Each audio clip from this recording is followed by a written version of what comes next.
अस्सलाम वालेकुम नाज़रीन, सिंध ऑनलाइन टीवी में भलीकार आवां इमरान मलिक शामिल कयूं था हिन वक्त जूं ख़बरूं।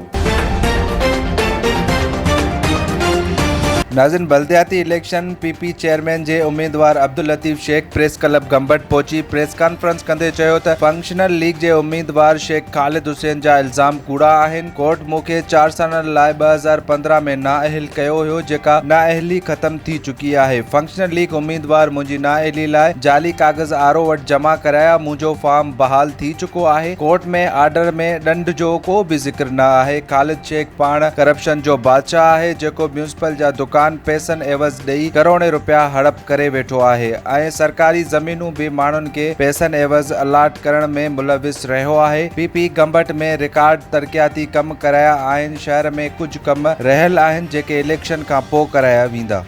वधीक ख़बरुनि ऐं अपडेट्स जे लाइ ॾिसंदा रहो सिंध ऑनलाइन टीवी।